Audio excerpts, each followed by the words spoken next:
Pessoal, vocês conseguem me ouvir? Eu acho que caiu. Eu acho que o Renato caiu. Renato, você consegue me ouvir?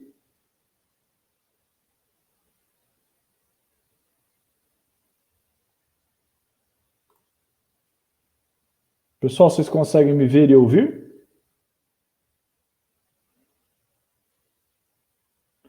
Não, beleza. Eu acho que o Renato caiu.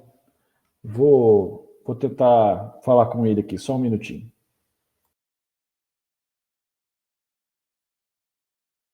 O que eu tinha que fazer? Eu reiniciava no XP e aí eu ia lá depois de reiniciar no XP e testava aquilo que ela estava tentando fazer para identificar o problema. Hoje a gente tem muito mais ferramenta, né? E o que eu quero dizer com isso, né? Essa dificuldade que tinha de acessar me levou a desenvolver uma habilidade de comunicação muito boa. Não sei se eu me comunico bem para explicar tal, mas assim, quando eu converso com um cliente para ver um problema, a minha diferença para uma pessoa que trabalha para mim na resolução do problema é simples assim. Como eu tenho experiência e eu aprendi a me comunicar bem com o cliente, eu consigo extrair as informações bem dele, né? Então, assim, normalmente o cara liga em qualquer suporte técnico, um exemplo hipotético, né? Não que acontece. Ele liga no suporte técnico e ele fala de um problema. As pessoas, às vezes, elas começam a tentar resolver o problema sem entender. Eu já tento cercar a pessoa e falar assim, ó, beleza, esse problema começou a acontecer quando? Ah, não, esse problema começou a acontecer hoje. Ó, aconteceu algo diferente antes desse problema começar a acontecer? Exemplo, uma queda de energia, o seu computador travou, alguma coisa reiniciou. Você começa a extrair informações do cliente que vão te ajudar na resolução do problema, né? E então eu costumo dizer assim, a tua habilidade de comunicação é muito importante. Então, assim, você vê, você tem que estudar, você tem que tirar certificação, você tem que saber idioma inglês, e você tem essa questão também de você ter esse conhecimento e saber se comunicar, tá?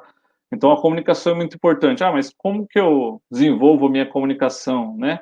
É através de estudo, não é mesmo? Então, assim, tem alguns cursos que você pode fazer para a parte de comunicação, mas se você estuda um problema, né? Ah, eu tenho que resolver um problema do cliente, não sei nem por onde começar. Ah, estuda o problema, começa a coletar informação, começa não sei o quê.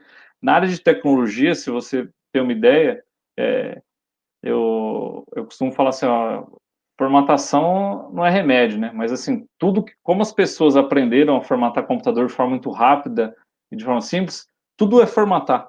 Já reparou? Você fala, eu tô com um problema, vamos formatar, né? Caramba, né? Formatar para tudo, né?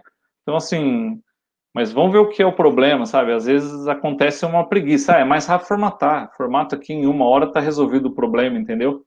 Só que se a gente for pegar o cenário atual da pandemia, eu lá na empresa a gente está atendendo bastante cliente remoto. Não dá para formatar remoto. Então, assim, tem como, mas não é uma situação tão típica, né? Servidor tem como, recurso para isso, mas estação de trabalho não. Então, a gente está desenvolvendo um trabalho legal para corrigir problemas que às vezes uma formatação resolveria mais rápido, mas a gente não pode fazer isso nesse momento por causa do distanciamento, né? E muitas vezes, assim, o que acontece? Você está dando suporte para uma pessoa, às vezes você é contratado por uma empresa que tem filiais em várias cidades.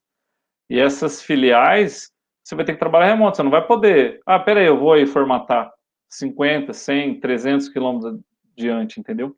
Então, eu costumo mencionar também bastante dessa habilidade de comunicação, que eu acho importante todo mundo ter. Bom, aí, o último item aqui só do slide aqui, que na verdade é um obrigado aqui, um agradecimento, tá? Eu vou só compartilhar a tela Renato, aqui. Oi? nós não estamos vendo sua tela, eu iria te alertar com relação a Ah, isso. vou pôr aqui. Pera aí. É que eu tinha descompartilhado e acabei deixando. Pera aí. Agora estão vendo, né? Agora sim. Aí, na verdade, é um agradecimento. Eu deixo sempre aqui o meu nome, um contato por e-mail. Eu sempre ponho o celular no slide. Às vezes é mais fácil falar por e-mail do que celular, mas às vezes alguém no LinkedIn também lá tem, vocês me acham lá, enfim, às vezes alguém tiver alguma dúvida, alguma dica, alguma coisa que queira conversar também sobre carreira, sobre tecnologia, Eu tô sempre muito à disposição para essas questões, sabe? Eu acho que uma coisa que falta bastante, assim, para profissional de tecnologia, aqui no interior, pelo menos eu tenho essa percepção, né, em eventos as empresas são muito segmentadas, sabe? Como se cada uma quisesse guardar um grande segredo da outra para não perder cliente, sabe? E lá na empresa a gente até adota uma política meio doida, que assim, a gente faz o que a gente chama de contrato de manutenção, né? Depois eu vou deixar o slide na tela. Esse contrato de manutenção é assim, o cliente me paga mensalmente para dar assessoria para ele, um valor que a gente calcula baseado em horas, no que ele tem no ambiente, né? Nenhum contrato meu que eu estabeleça com um cliente tem fidelização. O cliente cancela a hora que ele quiser. Porque assim, tem empresas que falam assim, ó, eu faço o contrato, mas é 12 meses, é 24 meses, é 36 meses, né? Eu entendo assim, deu a pandemia, a empresa está quebrada. O que eu vou fazer? Eu vou falar, o problema é seu, você vai pro pau porque você não me pagou? Sabe, eu acho que as coisas não são mais tão assim, né? E outra coisa, as empresas ou seus clientes, independente do segmento, eu acho que você atue, eles vão te procurar pelo profissional que você é, pelo atendimento que você dá, entendeu? Não é pelo preço só, né? É pelo valor que a gente costuma falar. O cara que está procurando só o mais barato, às vezes ele pode nem ser um cliente interessante em alguns casos, né? Mas agora o cara que fala assim, não, eu vou contratar a empresa de fulano porque o atendimento do cara é bom, você liga lá, o atendimento é cordial, sempre que eu preciso eles estão à disposição, sempre que eu preciso de alguma coisa eles me ajudam, eles explicam o que está sendo falta, né? Quando a gente se desenvolve muito tecnicamente, às vezes a gente perde um pouco da humanidade, né? A gente prefere falar com o computador do que com a pessoa que não sabe pegar no mouse, né? Puta, a pessoa não sabe nem mexer no computador, como é que eu vou resolver o problema dela, né? A diferença é assim, essa pessoa que tem pouco conhecimento, ela vai fazer exatamente aquilo que você instruir. A pessoa que já sabe, ela vai omitir, vai falar, não, eu já tentei reiniciar, não deu certo, eu já fiz isso aí que você falou.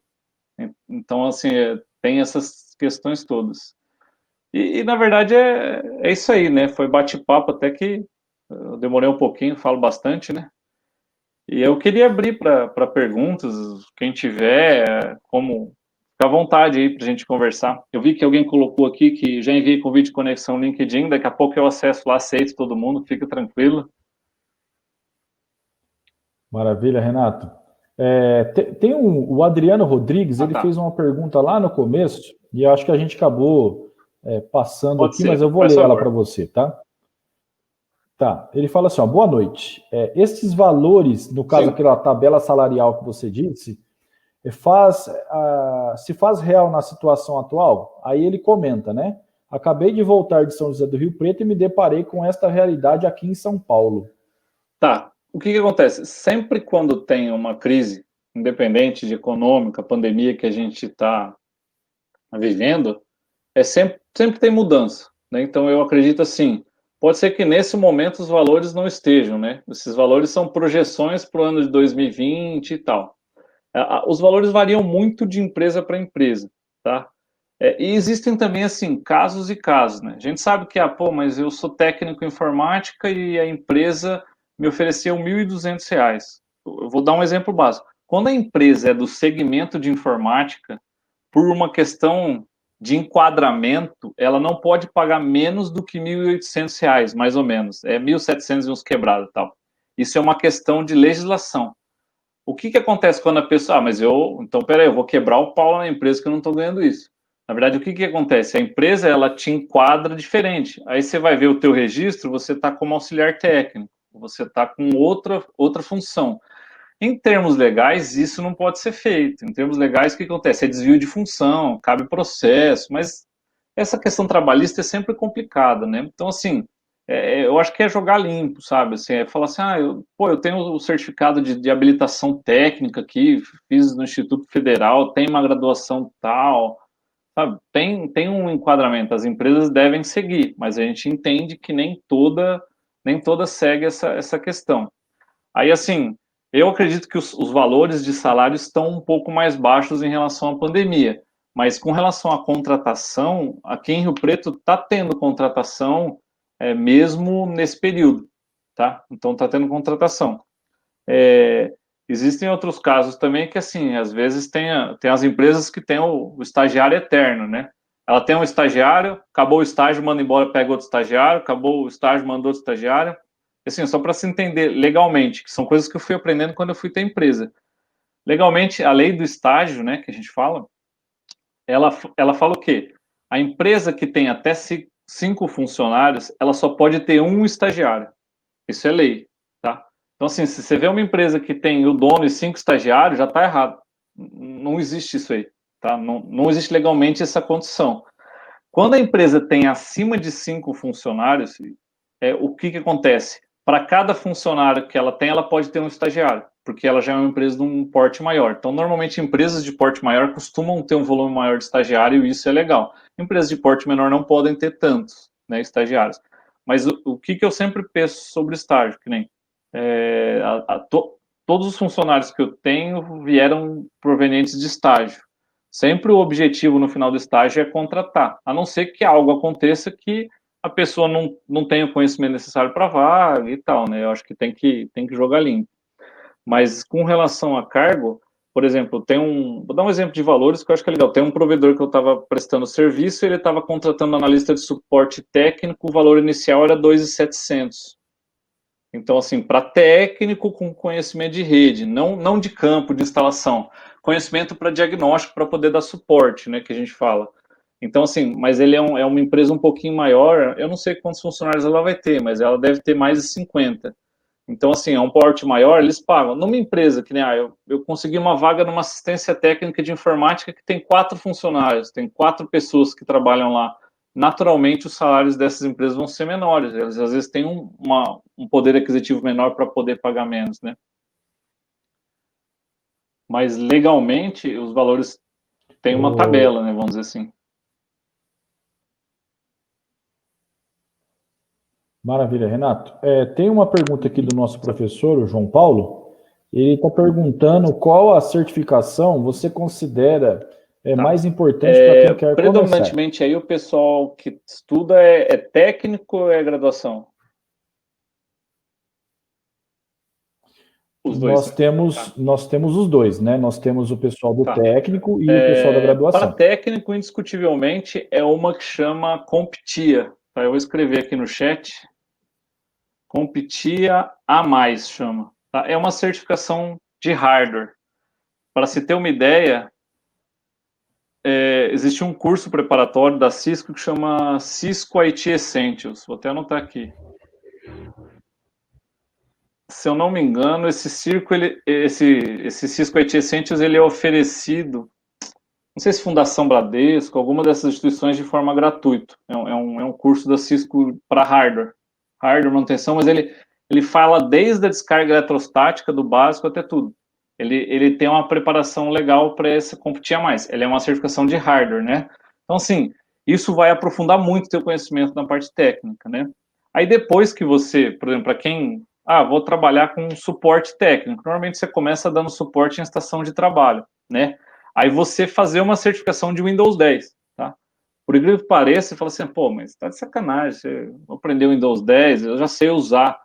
Eu fiz 4 provas seguidas de certificação e a minha pior nota foi de Windows Desktop, porque é muito difícil. Assim, é mais difícil do que fazer a de servidor, eu achei. E eu achei que era, falei, nossa, eu sei tudo. Pô, Windows, não era Windows 10 na época, eu fiz a de Windows 7. Mas a de Windows 7 eu tirei 72%, a de servidor 92%. Então, assim, é uma coisa meio curiosa. Mas a certificação, eu vou pôr aqui de Windows Desktop, porque, assim, essa certificação de Windows Desktop, ela acompanha a versão do Windows, né? Que seria, por exemplo, atualmente a gente faz a do Windows 10, né? Para quem está na graduação, eu acho que depende um pouco do foco que você vai adotar. Então, por exemplo, no curso técnico, você vai para a parte de hardware, um pouquinho aprende de redes, acredito aí, tal, essas coisas, tudo isso é muito voltado para esse mundo, né? E tem um cara que chama o Cisco Cecente, que seria a parte de rede, tá? Essas certificações para base técnica. A graduação, eu entendo que tem um pouco de desenvolvimento e um pouco de infraestrutura, né? Então, quem tem mais perfil de desenvolvedor, fala, não, meu negócio é sentar na frente do computador e escrever código, né? Ou eu gosto muito de banco de dados. trabalhar com banco de dados, normalização, esse monte de coisa. Aí você busca certificações referente a banco de dados, que aí pode ser Microsoft SQL, Oracle, outras tecnologias de banco de dados. Existe prova de certificação para desenvolvimento em .NET, em tecnologias Microsoft, então tem toda essa questão. Se o cara opta mais, fala, não, eu não gosto de desenvolver, eu gosto de mexer com servidores. Aí parte para o ramo de servidores Windows, servidores Linux, porque aí você vai se especializando nessa parte de servidores. A parte de cabeamento, né, que a gente fala que é a parte de furukawa lá, apesar da gente achar, não, pô, cabeamento de rede, põe 2 conectores lá, um em cada ponta e já era. Isso eu sei fazer, tá? A coisa é muito mais profunda do que a gente imagina em termos de cabeamento, né? Para você ter uma ideia, todo mundo fala de cabeamento, a gente já...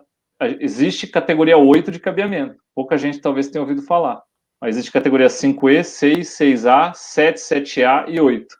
Sendo que a 7 e a 7A, ela nasceu morta, ela não vai virar produto, provavelmente. A 8 vai. Categoria 8 de cabeamento vai fazer rede de 40 GB BPS, 25 e 40, a uma distância de metragem menor tal. Mas então, assim, vão surgindo cabeamentos, vão surgindo tecnologias e, assim, essas certificações ajudam a se especializar. Então, isso é bem legal.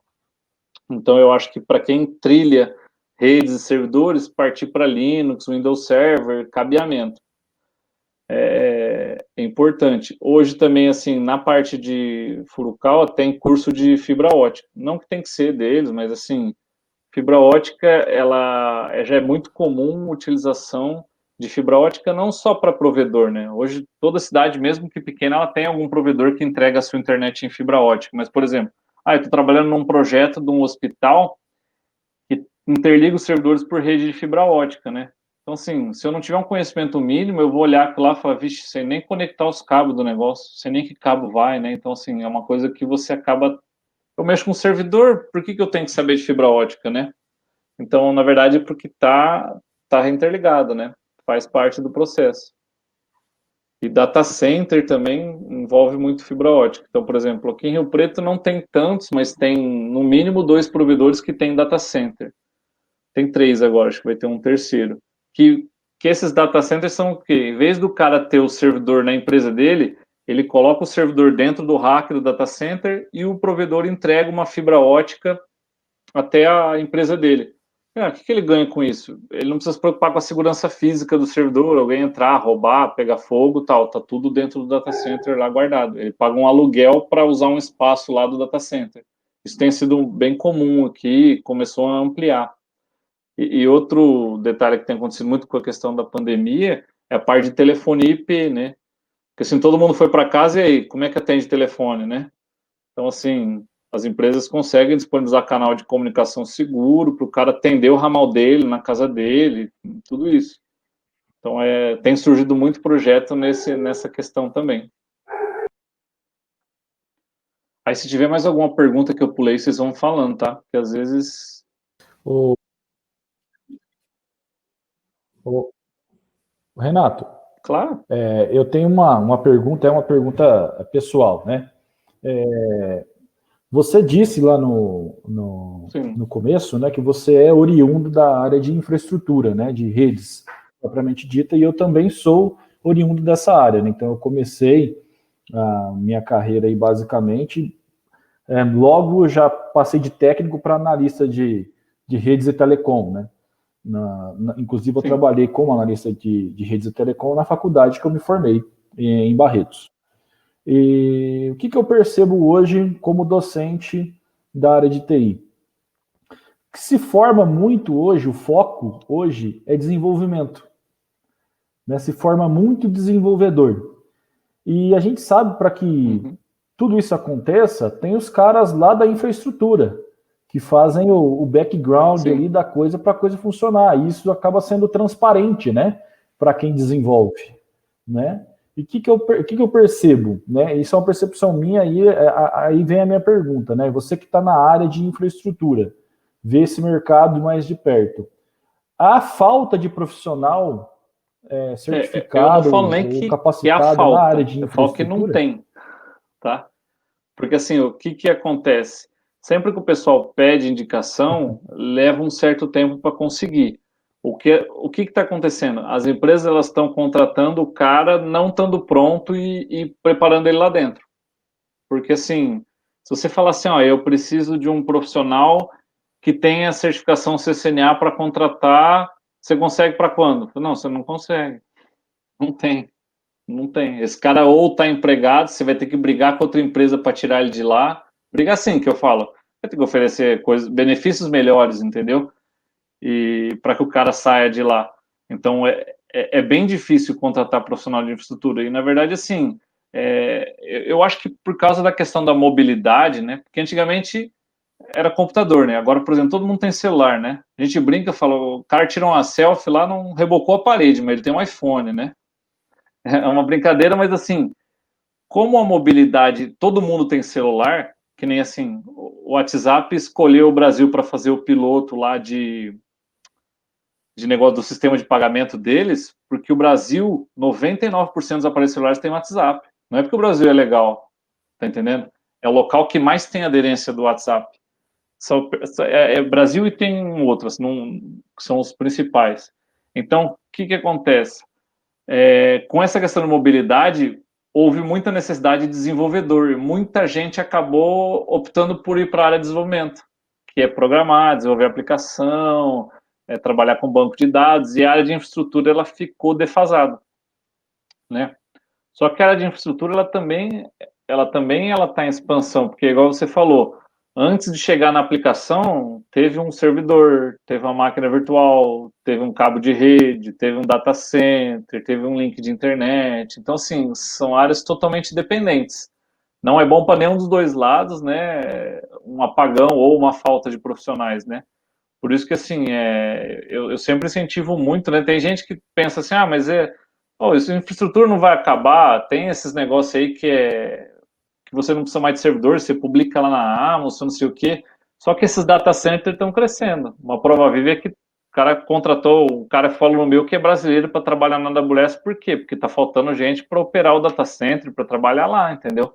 Então, o que acontece? Mesmo que a infraestrutura reduza no cliente, ela aumenta nos data centers. Então, é um negócio meio que você migra, mas vai ter serviço de infraestrutura. Tem gente que fala assim, ah, não, eu vou programar porque infraestrutura não vai rolar. Se a gente for parar para pensar, ninguém abria mais posto de gasolina, né? Pô, já tem carro elétrico, dá para trabalhar com nitrogênio no carro, mas e por que tem tanto posto de gasolina ainda, né? Porque, cara, até isso chegar num nível, né? E outra coisa que sempre vai existir é atendimento. Por mais que a gente fala, a camada de infraestrutura ela vai ser abstraída, né? Você não vai ter mais aquele físico, o físico que está no data center está pronto. Onde vai ter configuração? Na camada de virtualização, nessas camadas. Mas mesmo nisso aí, isso é infraestrutura ainda. Isso não é desenvolvimento. O programador não. Porque assim, até na área de infraestrutura é difícil você saber tudo, não tem como, né? A área de desenvolvimento é a mesma coisa. O cara, ele é programador de uma linguagem, conhece um banco de dados, ele não conhece todas as linguagens de todos os bancos de dados, né? Infraestrutura é a mesma coisa. Ah, eu sou especialista em rede desse tipo, servidor desse tipo. Se você querer conhecer tudo, você vai ficar doente, né? Vai bater a cabeça na parede.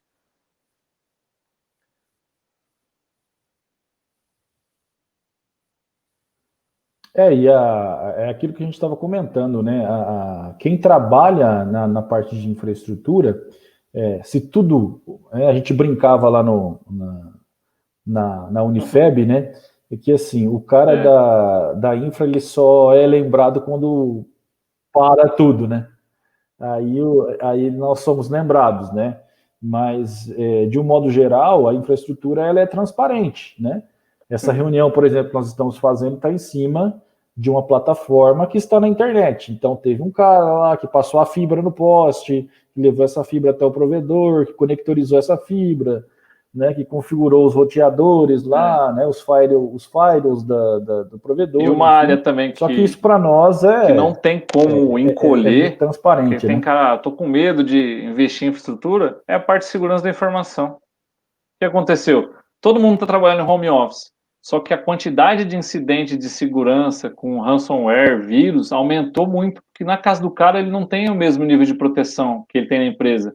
O cara tem um antivírus gratuito lá de qualquer jeito, quando tem. Então, assim, a área de segurança da informação ampliou muito, tem muita necessidade profissional. E assim, não tem como você conhecer de segurança sem conhecer de infraestrutura, porque a segurança começa na parte física, aí você tem, como que eu falo de segurança de sistema operacional se eu não entendo o que é uma atualização do Windows? Então você tem a atualização do servidor, você tem a atualização, você tem para todo lado, né?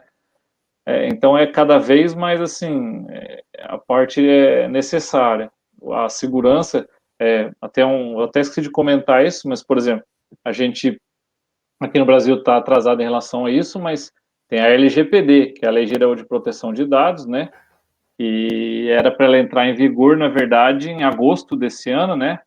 Mas não só por causa da pandemia, mas por causa de comitê, vai ter alguns atrasos, provavelmente entra em vigor a partir do ano que vem, né? Essa LGPD trata muito a questão de privacidade.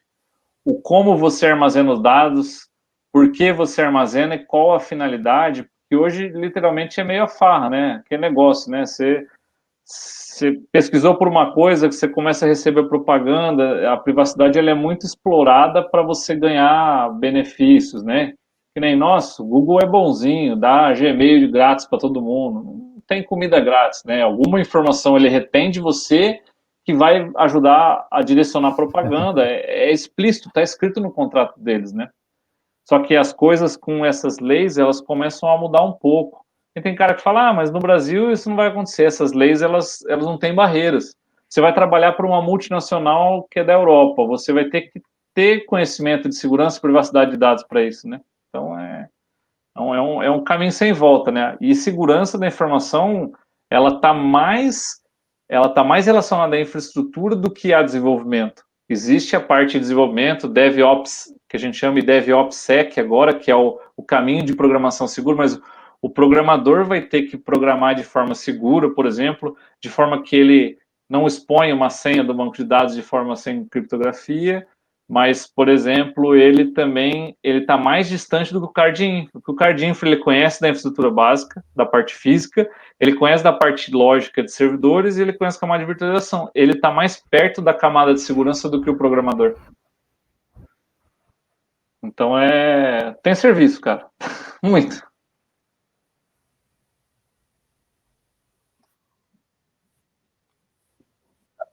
Com certeza, assim, é uma preocupação, na verdade, que eu tenho, porque a gente que está na área, né, a gente vê que se forma e se dá muita atenção para quem desenvolve, né, e acaba se esquecendo do background lá atrás, da infraestrutura que suporta assim, eu nunca isso que a gente vê hoje. Eu nunca fiquei mais de um mês desempregado, tá?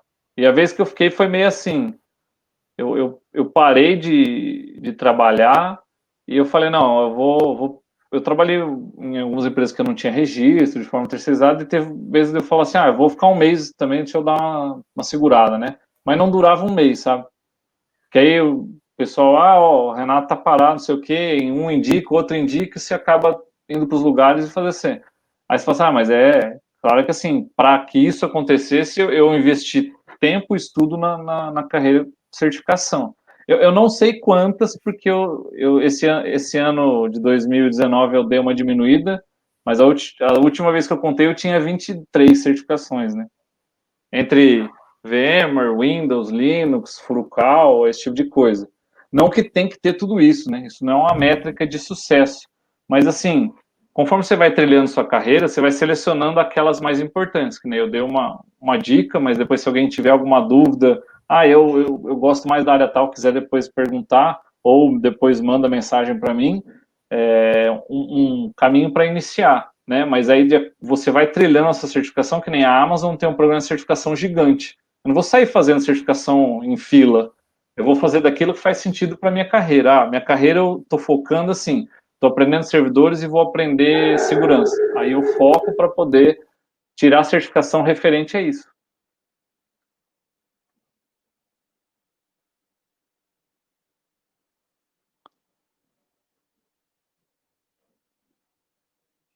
Tranquilo. Bom, vamos lá.